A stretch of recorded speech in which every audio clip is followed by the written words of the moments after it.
Shalom, friends. We are hours away from Tisha Be'Av. As you can see, I'm standing here in the sanctuary of his Rabbi behind me. This is something we don't recognize.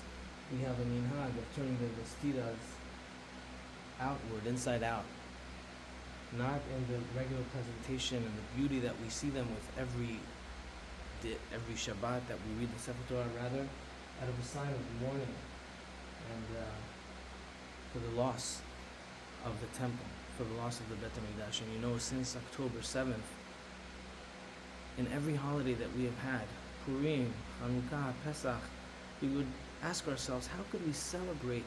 How could we celebrate a holiday? How could we rejoice after October 7th? But sadly, and so accurately, when it comes to Tisha Be'Av, the day of mourning, the day of looking at the loss, looking at destruction, feeling the ripples, the effects of the tragedies of the Jewish nation. Tisha Be'Av, unfortunately, very sadly, doesn't have that. Fortunately, we can commemorate Tisha Be'Av in a real way, because it's not only what happened 2,000 years ago, what happened 500 years ago, what happened to the Jewish people across the span of history. It's what's happening now to the Jewish people. We are at a great, terrible loss since October 7th, even beyond. Right now, there's so many questions about the safety of our family and friends, of our brothers and sisters in the land of Israel, whether they'll be safe, whether there will be a war. We have to pray so much. And in Israel and throughout the world, people are getting together and becoming more solidified and maybe stronger as to their connection to who they really are, what Judaism really represents, what Hashem is demanding or expecting or anticipating in us, our children. Rabbi said there are two types of tears. There are tears of agony, sorrow, and pain that go downwards, but there are tears that ascend, tears of hope and prayer. On Tisha Be'Av, we mourn and there is a sorrow, but the tears and the cries, the supplications, the tefillot are tears of hope. They're tears of prayer, because there's this dual premise here on Tisha Be'Av of a loss, but also of a hope. There is a big hope on Tisha Be'Av. Here at Ezra B'Tzarot, we feel it. We feel the understanding of the reality that we're in, but we also feel the hope. We also share the hope and share good anticipation for good outcomes for Am Yisrael, for the Jewish people, for Eretz Yisrael. And we pray for the rebuilding of the Bet HaMikdash, where the glory, the oneness of God will be seen and revealed. Just a story about an individual that lost his entire family in the year 2004. His name was David Atuel. In a terrorist attack, he lost his wife that was pregnant 8 months with a baby, and his 4 daughters. He tragically lost everything in one moment. And he was interviewed in Israeli media this week. And he shared his pain. And he said, being in grief and sorrow, it's Khorban. Khorban means destruction. It's a destruction of a home. Not only the destruction of the Bet HaMikdash that we recall and talk about, it's a destruction of a bite, of a home, of a real home. And so many homes have been destroyed. But he also said that with that, he had a lot of inspiration when he connected to Hashem, when he prayed to Hashem, and how God helped him to hold himself together, rebuild his life, and thankfully, he has done so, and remarried and so on and so forth. On Tisha Be'Av, we can kind of understand that, mirror that, especially now in our present state, how we hope for better outcomes. We hold on to Hashem. We hold on to the rope of divinity, of prayer, of mitzvot, of knowing that God is with us. He will protect us and deliver us to better places. The tears of hope, the tears of prayer. There's a story of Rabban Shimon ben Gamliel, the Talmud brings, that his neighbor lost her son. And every night she couldn't fall asleep, and she would cry herself to sleep, crying and weeping over the loss of her young son. When he heard that, he just couldn't bear it. His heart was soft, and he started crying next door, crying in his own space. And he said, I'm crying for the destruction of the Bet HaMikdash. And they told him, she's crying for the loss of her son. If you're with her, how is it that you're crying for the loss of the Bet HaMikdash? And he said, you don't understand. Every tragedy and loss, every calamity and trouble for the Jewish people has its origin in the onset of all troubles, of the destruction of the Bet HaMikdash. Only if we knew what we're missing, if we knew what we once had, we can't even imagine that. We can't even imagine to begin to fathom what it was like. Just like you can't explain, says the Rambam, colors and vividness and richness of textures of colors to somebody that's blind, to a blind person, so too we cannot understand the grand experience of having a temple in Jerusalem for the Jewish people, where we could just be there and just understand, and that is what it was all about, and that's what we lost, and that's what we don't have today, and that is what we're praying for.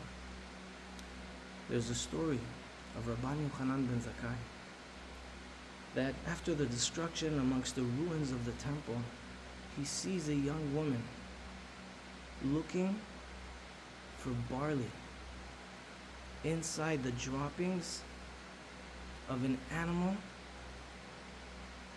of Arabs that lived there. Barley. They wouldn't eat it that back then. They would only eat wheat. Inside droppings of an animal, meaning it was so low and it wasn't even digestible to an animal that it was still there. In the droppings of animals of other people in the land of Israel. And he approached her and he said, who are you? How did you get to such a state? She said, I am the daughter of one of the greatest, wealthiest people of Jerusalem, and I lost everything. He asked her, how is it that your family got to such a situation? And she said, we could have done better. We were busy with philanthropy. We were busy with mitzvot. We did everything. But now that I look back in retrospect, we could have done better. Many of the nations out there, when they respond to a trouble, a war, a calamity, they start looking at physical things that they could point out to. Maybe it's because of a tactic that we have not applied. Maybe it's because of awareness that we didn't have enough of. But it's very rare that we find in other nations, not within the Jewish nation, that people point fingers at something spiritual. Only the Jewish people know how to point fingers at something spiritual. And looking at spirituality within loss is so real when you think about it. Rabbi Fanger explains that it's just like a tree.